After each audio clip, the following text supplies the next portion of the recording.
so in this video we're going to look at the dual nature of electromagnetic radiation and how to calculate the energy of a given wavelength or frequency of light.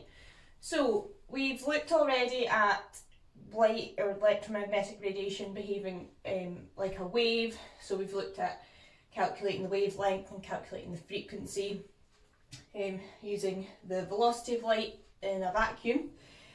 But there are some occasions where thinking of electromagnetic radiation as a wave doesn't actually make sense when we then look at what's actually happening. So in the case of where light or electromagnetic radiation is being absorbed or emitted by matter, so an atom or a chemical substance or my jumper, it doesn't really behave like a wave, it more behaves like a particle. So this is where the particle nature comes in.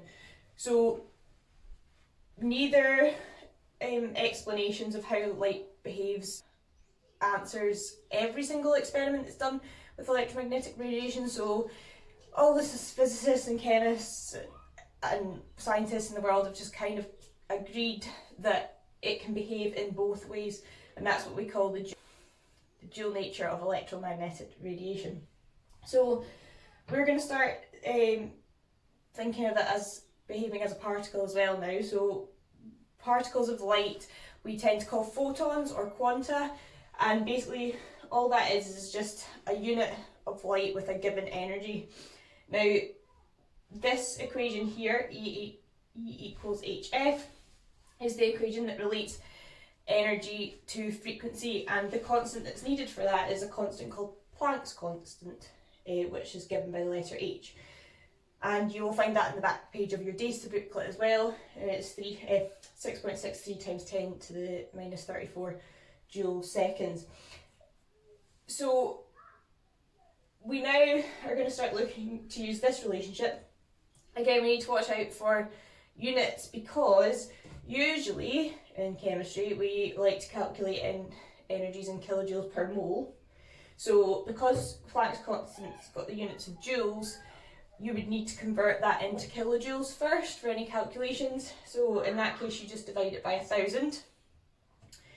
And where the per mole bit comes in, we need to use something called Avogadro's constant, which is given by the letter L. And Avogadro's constant is basically the number of particles in a mole, 1 mole of a substance, and that's 6.02 times 10 to the 23, which means there are 6.02 times 10 to the 23 particles in 1 mole of hydrogen or 1 mole of water. So that constant you'll have to use, and again you'll use it, find it at the back of the data booklet as well. Okay, so here we've got a question. It says calculate the energy in kilojoules per mole for 1 mole of photons at a wavelength of 656 nanometers. So the two equations you're given at the start of the data booklet is this one here, E equals LHF, so Avogadro's constant, Planck's constant, and the frequency of light. And then we're also given C equals F lambda, which is the velocity of light equal to the frequency times the wavelength. So we're trying to get energy from being given wavelength, so we can't just use this equation on its own because there's nowhere for us to put wavelength into it. So we then have to use this relationship as well in order to first work out what the frequency of that wavelength of light is, and then we can plug that into that equation. So you can do it by working at the frequency separately and then plugging it into this equation, or I'm going to show you how to make an equation that combines the two of these relationships so that you can just then plug all your information in the one go. So if we first of all, we need a relationship for frequency, so I'm going to rearrange this relationship. So the frequency is equal to C over lambda. Okay, so they're just rearranged with the same equation. So that means that we can substitute in C over lambda for the F here. So if I put E equals L H and then C over lambda. Okay, so you can rewrite it as that. So all I've done there is replace the C over the frequency with C over lambda. Because now what we can do is just look to plug in all the values. So if I write down all the variables, so energy is what we're trying to find out, so I'll put a question mark there, and that needs to be in kilojoules per mole. And again, I like to write the units just to remind myself if I need to convert any. L is Avogadro's constant, so that's at the back of the data booklet.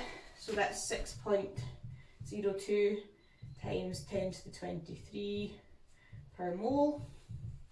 Then we've got Planck's constant, which is 6.63 times 10 to minus 34 joules seconds. Then we've got C, which is the speed of light in a vacuum, so that is 3.00 times 10 to the 8 meters per second. And then we've been given the wavelength in the question, which is 656 nanometers. So this is why it's good to write down the units, because straight away I can see that this is in joules, but I need my final answer in kilojoules.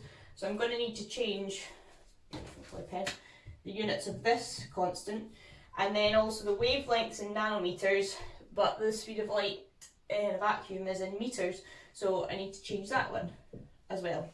So for this one, we need to divide it by 1,000, so 6.63 times 10 to the minus 34 divided by 1,000. And then for this one, I need to divide it by 10 to the power of 9, but you can just put it as times 10 to the minus 9, if you remember that from the previous video, so 656 times 10 to the minus 9 meters. Okay, so once you've changed those constants, you can then plug them into the equation. So L 6.02 times 10 to the 23, Planck's constant 6.63 times 10 37 times by C, which is 3 times 10 to the 8, and then that's all over the wavelength, which is 656 times 10 to the minus 9 in this case. So I need to plug all that into your calculator, and that gives me 182.53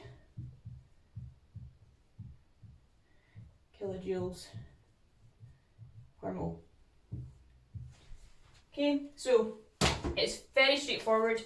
Once you've got picked out the equations to plug the numbers in, you just need to, like before when you were calculating the wavelength and frequency, that you watch out for any unit conversions that you need to do. So for this particular one, you need to change Planck's constant to kilojoules and the wavelength into meters.